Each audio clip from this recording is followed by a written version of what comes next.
pour une bobine.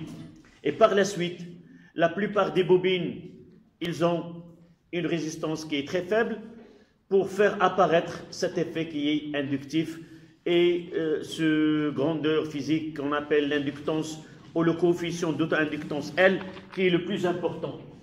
Donc ce que nous devons connaître, le schéma universel ou la convention avec laquelle on représente une bobine, en voyant ce symbole-là,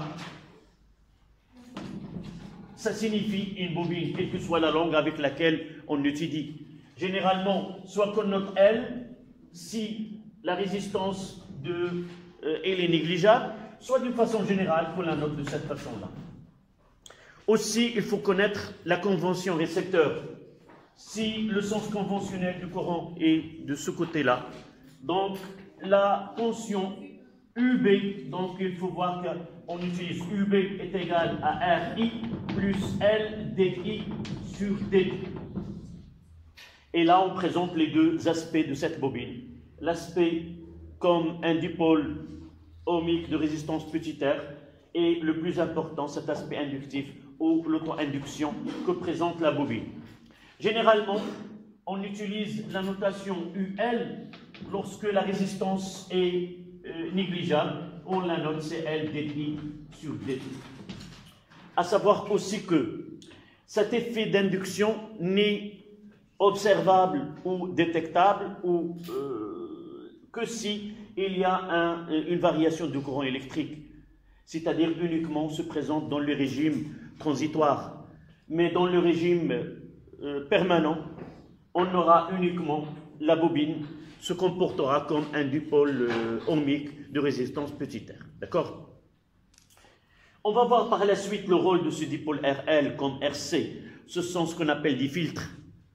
On va voir par la suite qu'on peut sélectionner ou faire passer des ondes ou des signaux électriques et faire disparaître certains signaux. C'est ce qu'on appelle un filtre. C'est filtrer, se faire passer certains signaux et ne pas ou affaiblir certains signaux par la suite. On le verra dans les leçons qui viennent. Ça, c'est la première des choses. La deuxième, c'est que notre cours nous permet de déterminer cette grandeur L, soit par la méthode que nous venons de voir sur cette application, c'est-à-dire on utilise un circuit électrique où il y a un générateur de basse fréquence qui donne une tension qui est triangulaire, et on essaie de visualiser la tension au bornes d'un dipôle ohmique et la tension aux bornes de cette bobine qui a une résistance qui est négligeable.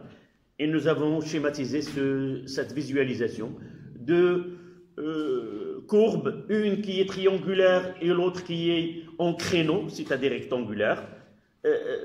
Ces deux courbes nous donnent la relation entre cette tension UL en fonction de courant électrique. Donc on est arrêté dans cette application à l'élaboration de la relation qui lie UB avec UR. Et avant cela, je refais ce schéma afin c'est plus important de schématiser les tensions qu'on visualise et donner la relation entre ces tensions qu'on visualise avec les tensions usuelles que nous utilisons avec UR, UB et ainsi de suite. D'accord? Nous avons, la bobine était où? Voilà le schéma.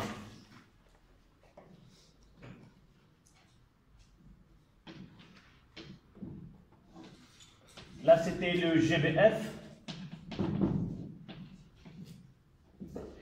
Donc, pour visualiser une tension sur un oscilloscope, on utilise une entrée. Donc, là, sur le schéma que vous avez devant vous, là, c'était Y1 ou 2 Y1, et là, c'est Y2. Et au milieu, c'était la masse. Toujours, chaque voie il y a deux voies pour visualiser, ou le canal 1 et le canal 2. Donc, il y a c'est un oscilloscope bicanal. Et nous devons schématiser ou représenter la tension qu'on visualise. Toujours, il est dirigé de la masse vers l'entrée. Là, Y1, ça sera U1. La masse, c'est pour visualiser dans l'oscilloscope. Vous l'avez peut-être, vous l'avez vu en tronc commun. Non, vous avez étudié l'oscilloscope et visualisé de tensions variables avec tension sinusoïdale, tension sûrement le prof en tronc commun dans le cours de le courant électrique et la tension électrique variable. Il a utilisé ce GBF. Si tu retournes à ton cahier s'il en reste, tu trouveras ces schémas. Donc, pour visualiser, nous avons deux bornes. Il y a là, c'est par exemple A, et là, c'est M. Une tension UA, c'est quoi? C'est VA moins VM.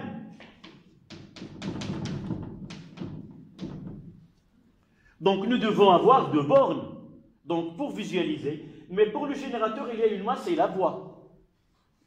La prochaine fois, je ramènerai soit le GBF et l'oscilloscope. Toujours, on utilise deux bornes. On ne peut pas visualiser avec une seule borne. D'accord? Sauf s'il y a plusieurs, parce que la masse, elle est commune. Dans le générateur, on peut utiliser par exemple Y2, parce que les masses sont reliées entre eux. D'accord? Donc ici, ça n'a rien à voir avec la convention que nous avons dans le circuit. Toujours, s'il nous demande de représenter la tension visualisée, toujours je prends une flèche qui part de la masse vers l'entrée Y. Et de l'autre côté, ça sera de la masse à la voie 2. Et puisque j'ai le chiffre 2, je mettrai U2. D'accord? Là, c'est une résistance. On aura besoin par la suite dans tous les exercices, même au baccalauréat, on demande de représenter les tensions qu'on visualise. D'accord? Donc, après ça, je dois utiliser une convention pour I. C'est celle qui va me donner, voilà, I. Donc, ce sont des tensions visualisées, mais là, je veux représenter les tensions que nous avons données par leur expression. Nous avons donné UB est égal à RI plus L dI sur dt. Nous avons donné UR est égal à RI, mais dans la convention récepteur. C'est-à-dire, là, pour avoir petit r fois I, je dois avoir schématisé la UB. Pour que ce UB soit quoi? Petit r fois I plus L dI sur dt. Mais si la tension il est si je la représente dans le sens opposé, ça sera la convention générateur, mais on ne l'utilise pas. Ça sera moins RI moins L dI sur dt. Mais généralement, on doit respecter la convention récepteur pour que nous gardions cette expression qui est déjà dans le cours. Et nous affectons le signe moi en voyant quelle est la relation entre ce qui est visualisé et ce que nous avons schématisé. D'accord? Donc là, je mettrai aussi la CUR en concordance avec la convention récepteur, mais dans ce cas-là, c'est UB. C'est ça ce que nous devons. UB est égal à RI plus L dI sur dt. Mais dans cet exercice, ce R il est négligeable et par la suite, il n'est que L fois dI sur dt. Et dans ce cas-là, UR est égal à RI. Oui. Pourquoi? Non, ce sont les... nous l'avons mentionné dans l'exercice, dans cette activité. Dans l'introduction, j'ai dit que généralement, on utilise des bobines uniquement pour faire mise en valeur ce côté d'auto-induction. Pourquoi même vous allez voir par la suite dans vos études, que plus que R est grande dans une bobine, plus que son travail, l'effet résistif l'emporte sur l'effet inductif. D'accord? Donc on veut uniquement faire, mais dans un exercice, on trouvera petit r, on demande de calculer ce petit r, mais généralement, c'est voisine de 10 ohms, comme vous le voyez là, cette bobine-là. C'est déjà mentionné des 10 ohms. Avec une autre résistance qui est de 100 au 2000, donc elle sera automatiquement négligeable devant cette valeur, pour ne faire apparaître que ce coefficient L, que nous l'avons déjà, c'est de 0,1 jusqu'à 1,1 Henri. D'accord? Donc, le plus important, c'est relier quelle est la relation entre UB et U1. Ce sont les mêmes. Donc, ce que nous visualisons, UB, c'est U1. Mais UR, elle est en sens, donc c'est moins U2. Voilà. C'est ça le plus important dans cette partie-là. Par la suite, c'est facile de relier que nous avons la relation que nous venons d'établir, que UB est égal à L dI sur dt. Et là, je mettrai que c'est UR, c'est RI. Et U2, ça sera moins R fois I. Comment? Non, c'est UR. La UR, c'est quoi? D'accord? Et ça sera moins U2, qui est égal à R fois I. Donc U2, ça sera moins R fois I. Et par la suite, la relation à laquelle nous sommes arrêtés, c'est moins L sur R, D de U2 sur D. Il nous reste uniquement, dans cette application, de calculer la valeur de L. C'était la question 3, 4. Donc, non, la question 4, c'était de déterminer à partir de la valeur de 7 grammes. Mais c'est arriver à la valeur de L. La valeur de L, c'est la question 5. Et avant 5, c'était cette question 4, c'était là. Cette question, c'est la troisième question. La troisième, on la notera troisième. La quatrième, c'était quoi? La détermination de U0 et des U0. D'accord. Pour la première demi-part. Voilà. On veut quatrièmement déterminer, on le mettra de ce côté-là, quatrièmement, détermination de UR. Dans la partie 1,5. Pour la première demi-période. La demi-période. Quelle est la fonction de U2? La fonction de U2, c'est une fonction qui est affine. Donc U2 est une fonction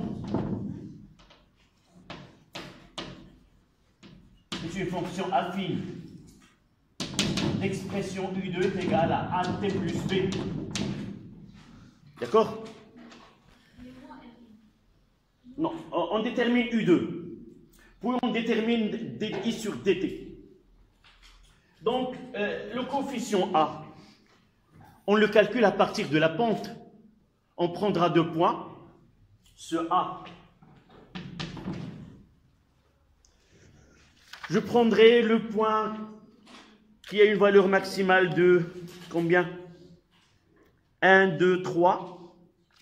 Je vais faire le schéma ici. Ce point-là est là, 3 divisions, et chaque division est de 2 volts. Vous voyez, ça c'est la 2. Je refais le schéma qui est devant vous. Une demi-période. D'accord? Ce point-là est là, 3 divisions vers le haut, c'est-à-dire 3 fois 2, c'est 6. Il a 6 volts. Et qu'est-ce qu'il a comme T? C'est 2 divisions. Vous êtes d'accord? Ça veut dire 0,4 millisecondes. D'accord? Là, c'est 3 divisions. Et là, c'est 2 divisions. Ça veut dire 0,4 millisecondes. Et ce point-là, c'est 3 divisions vers le bas, c'est-à-dire moins 6 volts. Et le temps, c'est combien? C'est 0 millisecondes. Donc, je prendrai 6 moins 6, et c'est 0,4, 10 moins 3, moins 0. Ça, c'est le coefficient. Et ça donne 12 sur 4 fois 10 à la puissance 4. 12 sur 4, c'est 3. 10 à la puissance 4. L'unité, c'est volts, seconde moins 1. Vérifiez avec moi, c'est vraiment... c'est un calcul qui est mental.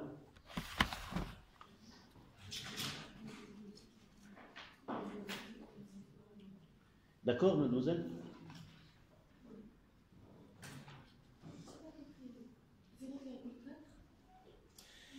Normalement, tu n'as pas je ne vois pas la feuille devant toi. Oui, la feuille que j'ai. Ah oui, l'exercice. Je n'ai pas donné la feuille. Je croyais que j'ai.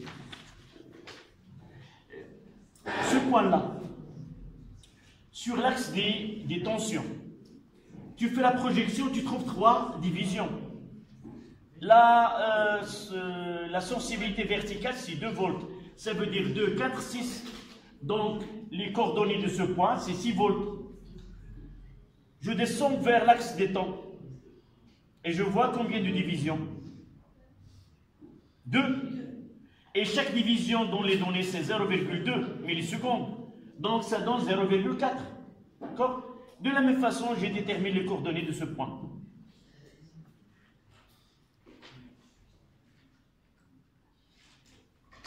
Il ne me reste que B. Comment on détermine la valeur de B mathématiquement? Elle s'appelle quoi? C'est quoi? C'est l'ordonnée à l'origine. C'est-à-dire, lorsque t est égal à 0, on trouvera là. Donc, l'ordonnée à l'origine, c'est moins 6. Donc, B est égal à moins 6.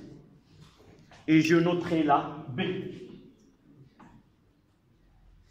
Donc, finalement, l'expression de U2 de T est égale à 3 fois 10 à la puissance 4 T moins 6. Et l'unité, c'est le volt.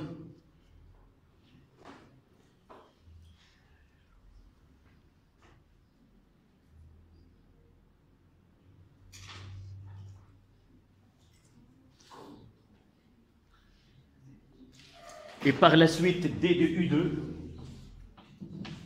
sur dt. La dérivée d'une fonction affine, C est égale à quoi? Est égale à son coefficient directeur, est égal à A, qui est égal à 3 fois 10 à la puissance 4. Évidemment, en volts seconde moins 1.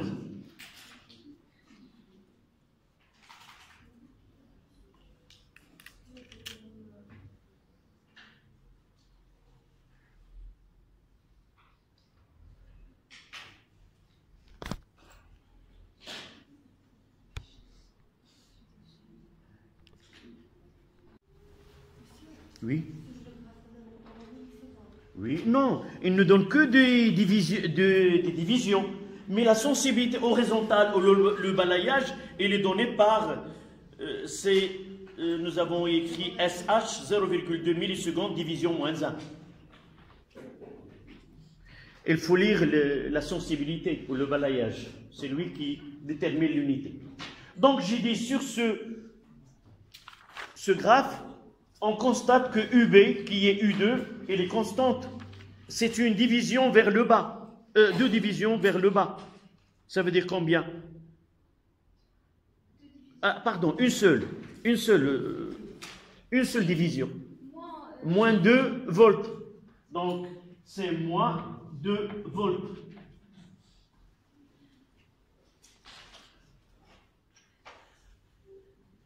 C'est moins 2 volts.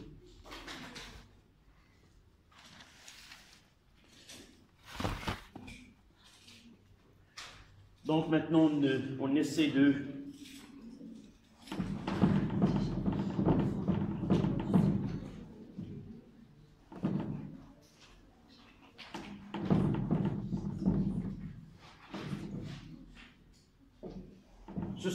C'est la question 4. Et la question 5, c'était de déterminer la valeur de L.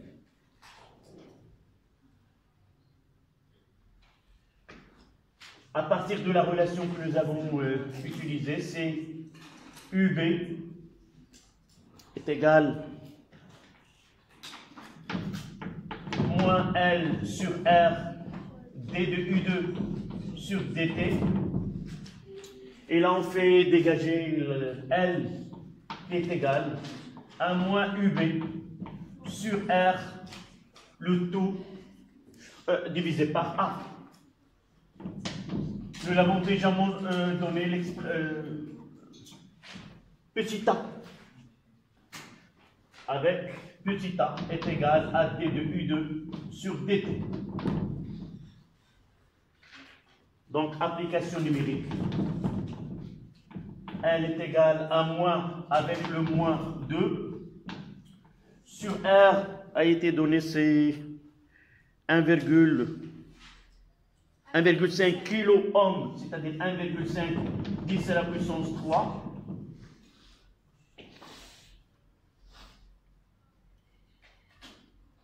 Et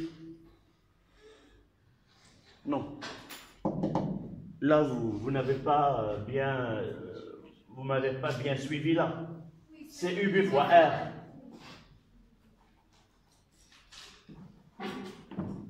C'est L est égal à UB fois R, le tout sur A, avec le moins. D'accord? Là, c'est la bonne expression. Ça sera moins 2, 1,5 10 à la puissance 3, sur 3 10 à la puissance 4.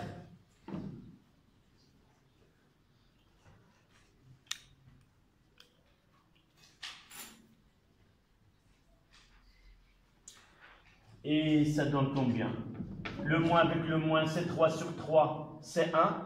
10 à la puissance 3, 10 à la puissance moins 4, ça donne 0,1 H. Donc la valeur de L, c'est 0,1 Henri, ou 100 millihenri.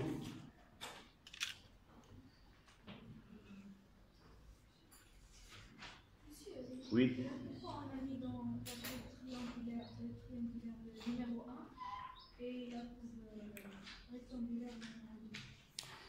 Oui, en réalité, je m'attendais à poser une autre question. Pourquoi nous avons choisi, je reviendrai à ta question, mais ce que je souhaitais entendre, pourquoi nous avons choisi une fonction qui est triangulaire et non pas sinusoïdale et non pas autre?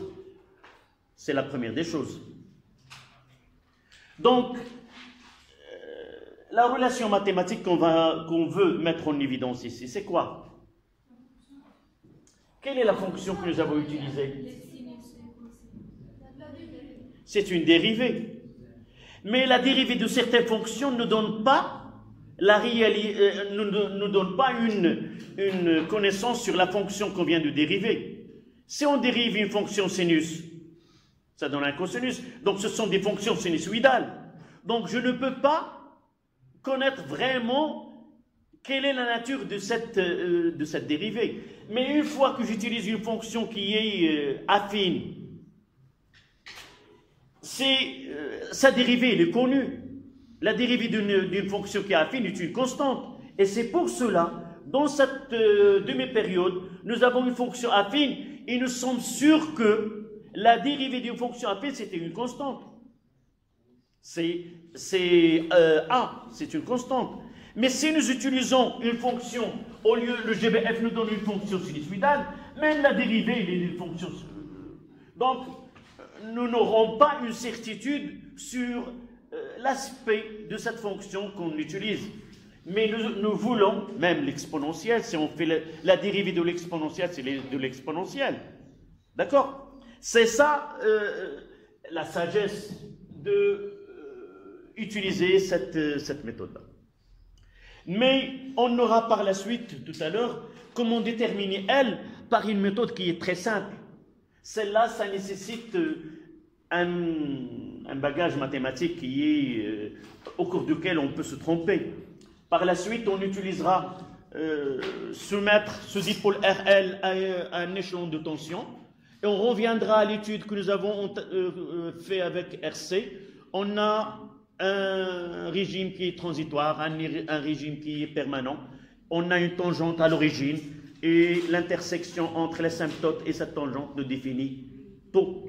C'est plus simple que celle-là. D'accord? Donc, s'il n'y a pas de questions, on passe au titre suivant, oui.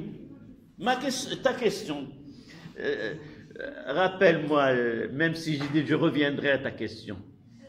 En réalité, j'ai répondu. Tu redonnes cette question et je redis ce que je viens de dire. La courbe triangulaire. Oui. Représente la résistance. Non, elle représente la tension aux bornes du conducteur ohmique. Ça veut dire quoi? Nous avons déjà parlé, mademoiselle, nous avons déjà parlé que cette année, on va confronter 3 types de dipôles. Un conducteur ohmique, une capacité ou un condensateur et une bobine.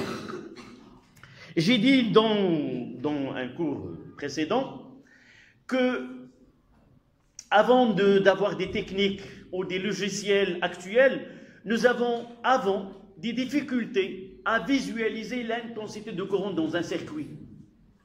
Nous pouvons visualiser une tension avec un oscilloscope, mais nous n'avons pas, auparavant, actuellement on peut le visualiser, on peut utiliser un logiciel qui traduit une tension à une intensité. Mais avant cela, nous avons besoin d'un dipôle qui est fiable à nous donner l'allure de la courbe de I qui passe dans un circuit. Pour un condensateur, UC est égal à quoi? Évidemment, si nous utilisons un dipôle pour visualiser la tension, l'intensité, I est égal à CD de UC sur DT. Ça veut dire quoi? Ça veut dire pour visualiser la courbe de I, nous sommes confrontés à une dérivée. Donc, la tension au bord d'un condensateur n'est jamais celle donnée par celle qui a l'allure de I. Donc, pour visualiser l'intensité ou la courbe de l'intensité, il ne faut jamais utiliser un condensateur. Et on va voir dans ce cours-là de RL, UB est égal à quoi? C'est L dI sur dt. Si nous voulons avoir I, c'est aller à la fonction primitive du UB. Donc, visualiser I à partir d'une courbe, d'une tension de UB n'est pas valable.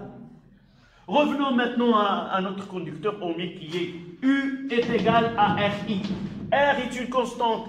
Il n'y a ni dérivée ni fonction primitive. Et par la suite, si nous voulons voir l'aspect ou la courbe du I, il suffit de visualiser la tension au bord d'un résistor ou d'un conducteur ohmique et l'allure de la courbe, elle est celle du courant.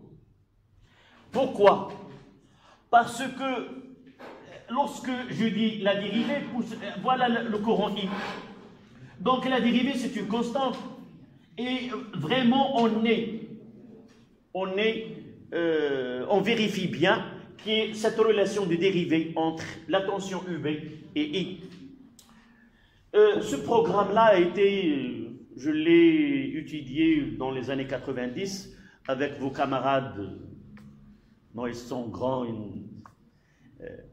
On utilisait double vérification expérimentale. Ça veut dire, nous avons une source qui nous donne un courant et nous utilisons une composante électronique qui s'appelle un dérivateur. C'est un circuit électronique qui permet de dériver une fonction et visualiser cette fonction. On fait d'un part cette expérience et par la suite, on prend une courbe qui est triangulaire, on applique une composante électronique qui nous donne la dérivée. On constate que cette dérivée donnée par cette composante électronique, elle est la même que celle, même allure que celle d'une bobine. Là, c'est une double vérification expérimentale. Donc, c'est avec prémédité que nous avons utilisé une tension qui est triangulaire et nous avons utilisé un résistor et non autre que résistor. D'accord? Parce que les autres conducteurs, les autres dipôles ne donnent plus l'allure de la courbe de I. On ne peut pas comparer UB avec un dipôle qui ne donne pas l'allure-là. D'accord? Voilà ta question. Et on passe, quel chiffre aura en chiffre romain? 2. C'est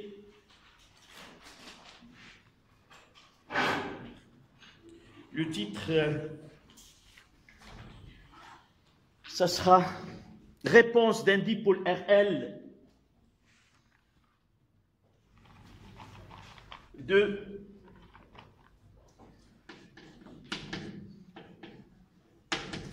réponse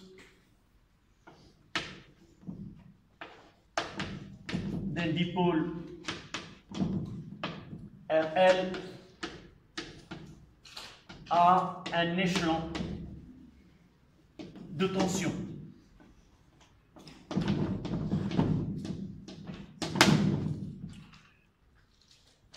C'était le même titre que nous avons utilisé pour le condensateur.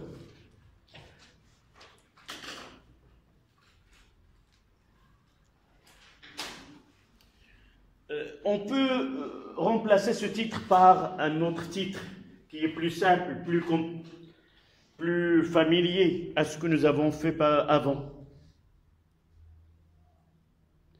Pour le condensateur, nous avons utilisé une autre expression.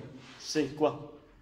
Au lieu d'écrire réponse d'un dipôle RC à un échelon de tension, nous avons écrit quoi? Tout simplement, charge et décharge d'un condensateur. Tout simplement. Et là, si nous voulons remplacer ce titre par un qui est facile à comprendre par les paragraphes, c'est établissement et rupture du courant dans un circuit RL. Établir le courant et rupture du courant. Charge et décharge. D'accord? Ça, c'est le nom officiel, un peu diplomatique. C'est pas familier. Donc, 2A.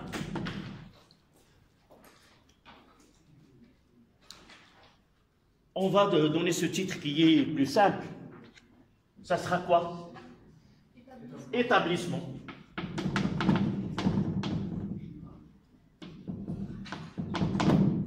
Du courant électrique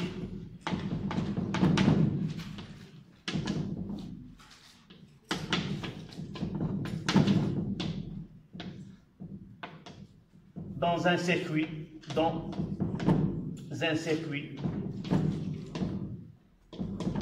RL.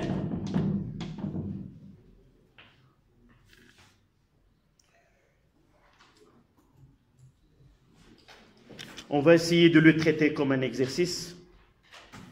Ça sera plus facile à suivre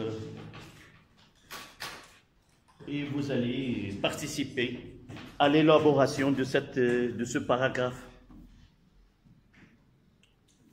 Donc, voilà le circuit qu'on va utiliser.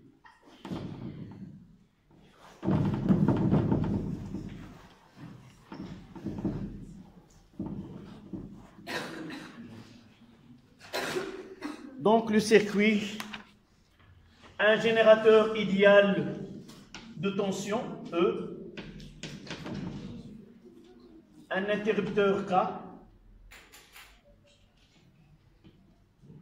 une bobine LR,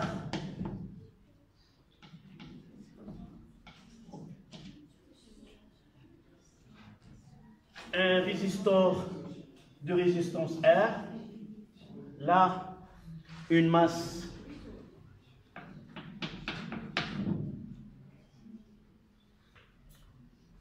et de ce côté-là, on utilise une diode.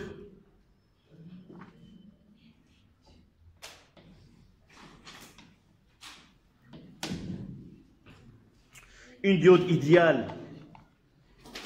Sa tension de seuil est presque voisine à 0, 0,1, 0,2, 0,4, qui sera négligeable. Et là,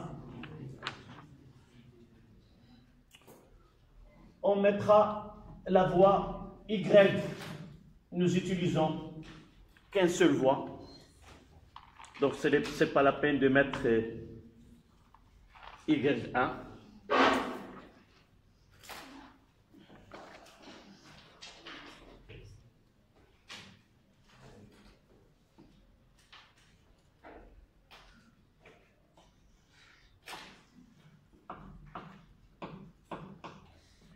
Donc, une fois qu'il nous donne ce générateur et l'orientation de E, est-ce que ils sont obligés de nous donner I, ou il est connu par... Oui? Elle est connue par E. Ça veut dire que c'est un générateur et I, il a le même sens, c'est la convention générateur. D'accord?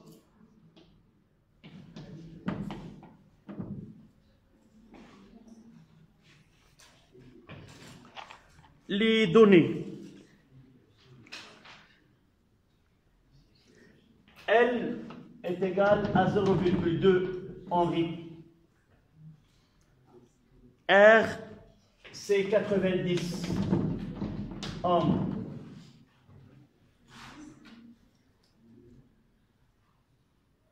Une diode, un oscilloscope à mémoire, on parlera par la suite, établissement de l'équation différentielle.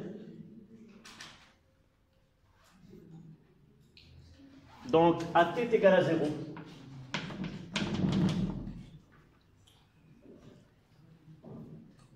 On referme K.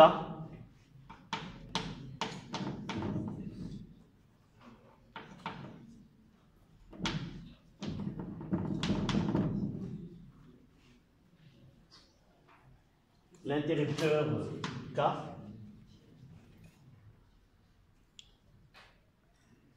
Et on visualise la variation de l'intensité au cours du courant électrique.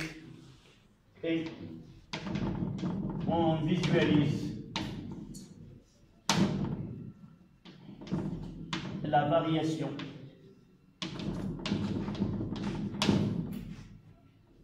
du courant électrique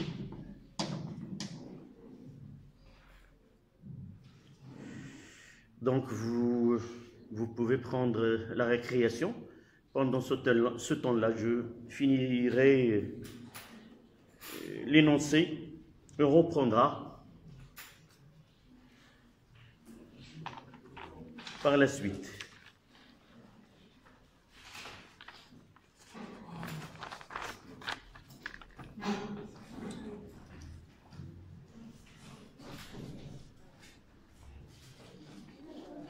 Voir figure 1.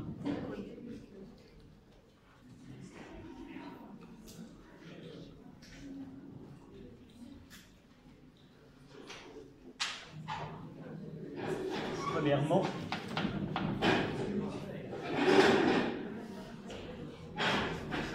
représenter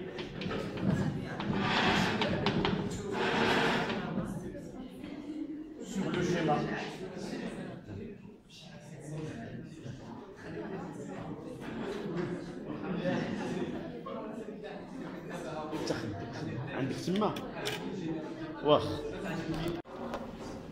donc on s'est arrêté à cette application, une activité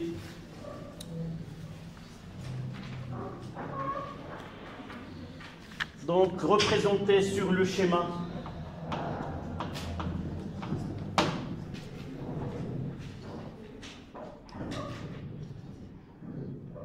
les différentes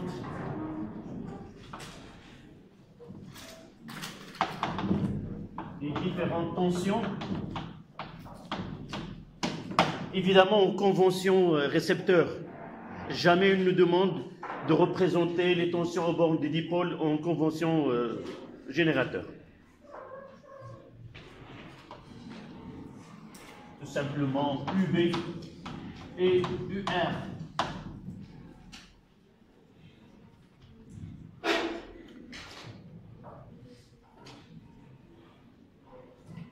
Deuxièmement,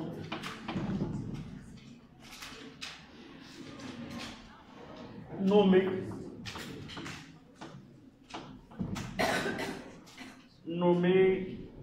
le phénomène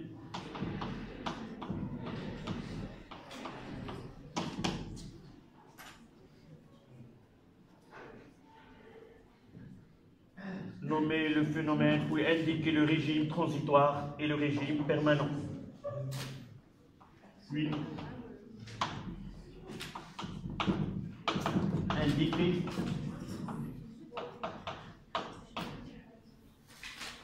le régime permanent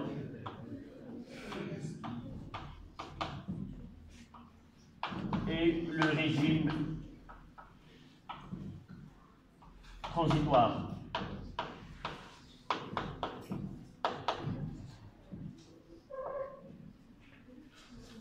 Le régime transitoire.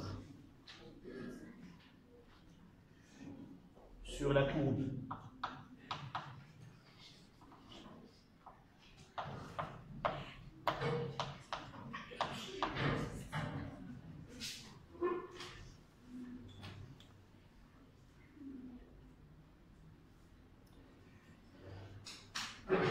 Troisième question.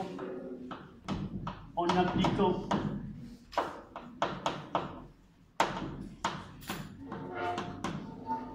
la loi d'additivité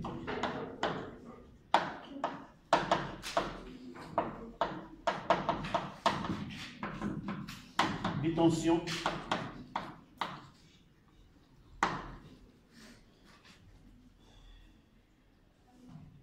établir l'équation différentielle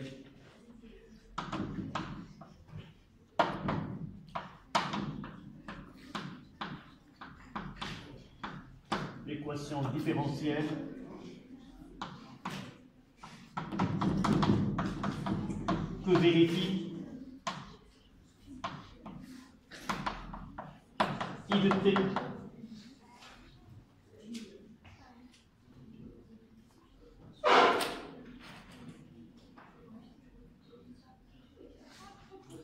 quatrièmement, trouver I indice P, c'est l'intensité de courant en régime permanent.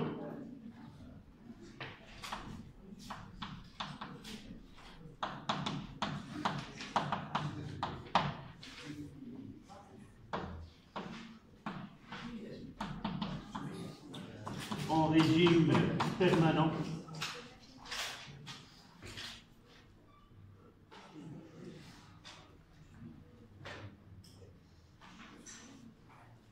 Dernière question. En déduire l'équation différentielle que vérifie UR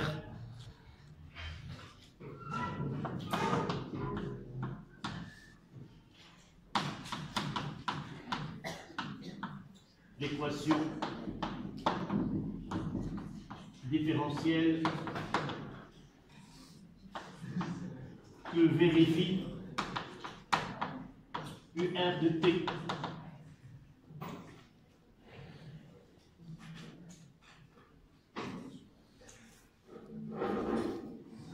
Voilà.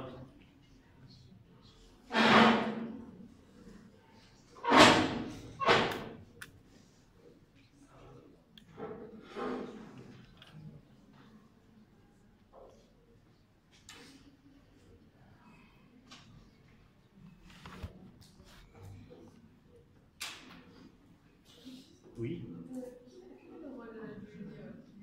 Oui, on parlera. On parlera par la suite.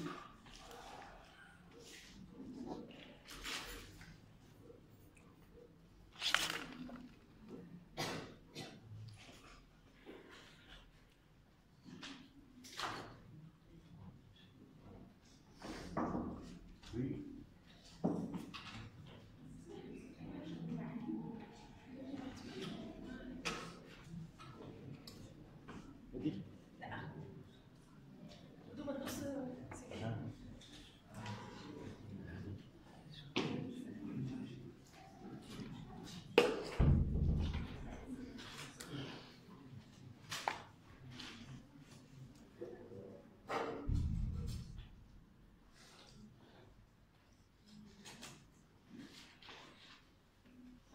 Il me reste à schématiser la courbe.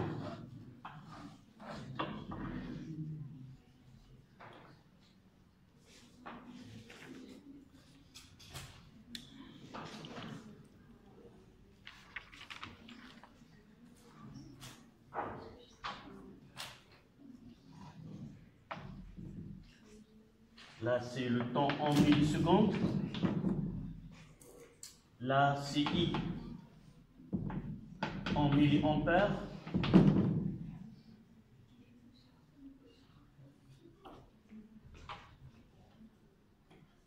Là, c'est IP